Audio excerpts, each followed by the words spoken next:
The year is 1797. Europe trembles beneath the tumult of the French Revolutionary Wars. A young and ambitious republic born from the fires of revolution challenges the old order. At sea, the fate of nations hangs in the balance. Great Britain, a maritime power with global aspirations, faces a formidable alliance of adversaries: France, Spain, and the Netherlands. Control of the seas is paramount, for upon the waves rides the destiny of empires. On February 14, 1797, off the coast of Portugal near Cape St. Vincent, a clash of titans is about to unfold. A British fleet commanded by Admiral Sir John Jervis encounters a larger Spanish fleet under the command of Don José de Córdoba y Ramos. The stage is set for a naval encounter that will etch its place in history. The stakes are high, for the outcome of this battle will have far-reaching consequences for the balance of power in Europe. The Spanish fleet, laden with treasure from the Americas, is making its way to Cadiz. Their arrival would bolster the French and tip the scales of naval power decisively against the British. Jervis, acutely aware of the importance of intercepting the Spanish, has been relentlessly pursuing Cordoba's fleet. The two forces, brought together by fate and strategic necessity, are about to engage in a battle that will forever be remembered as a testament to British naval prowess. The sun climbs higher in the sky, casting long shadows across the decks of the warships arrayed for battle. The salty tang of the sea air mingles with the scent of gunpowder.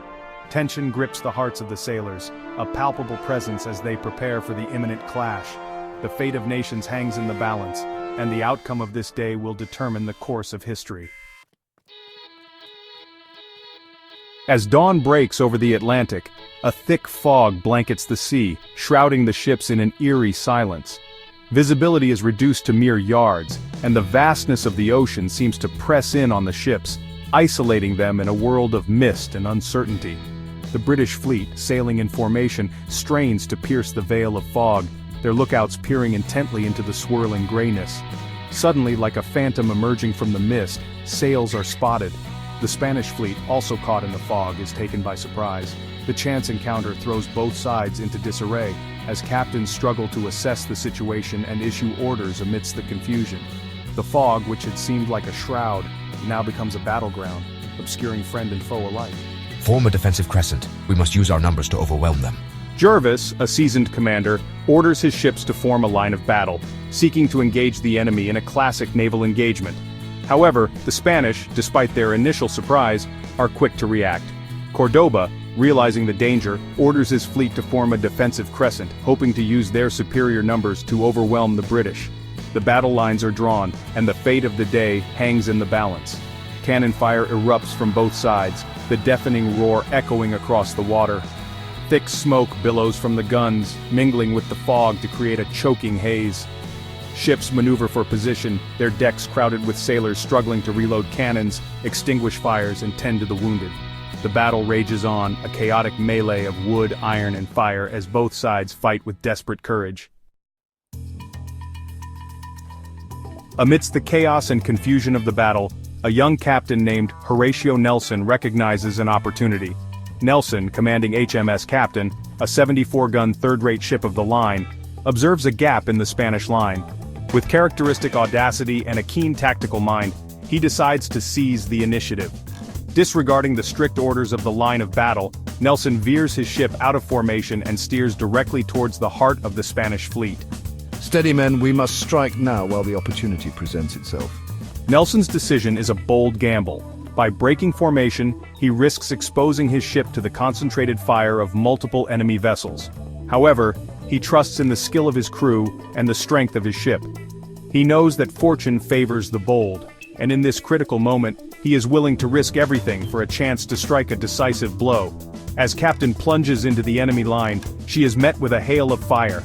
Cannons roar, sending iron shot hurtling through the air, tearing through sails, splintering masts and smashing into hulls. Yet, Nelson presses on, his ship holding steady under the relentless barrage. His crew, inspired by their captain's courage, fights with fierce determination, returning fire with equal ferocity. Nelson's daring maneuver throws the Spanish into disarray.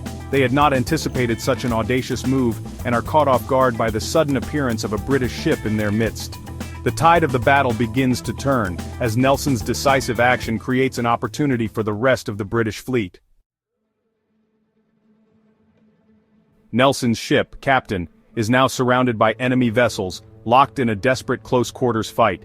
Undeterred by the overwhelming odds, Nelson continues to press the attack, his ship a beacon of defiance amidst the storm of battle.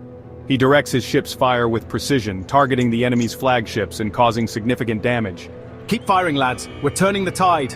One by one, other British ships, inspired by Nelson's example, follow Captain into the fray. The British fleet, initially outnumbered and outmaneuvered, begins to gain the upper hand.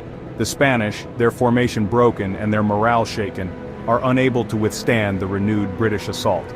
In a legendary act of courage and determination, Nelson leads a boarding party onto the deck of the Spanish ship, San Nicolas.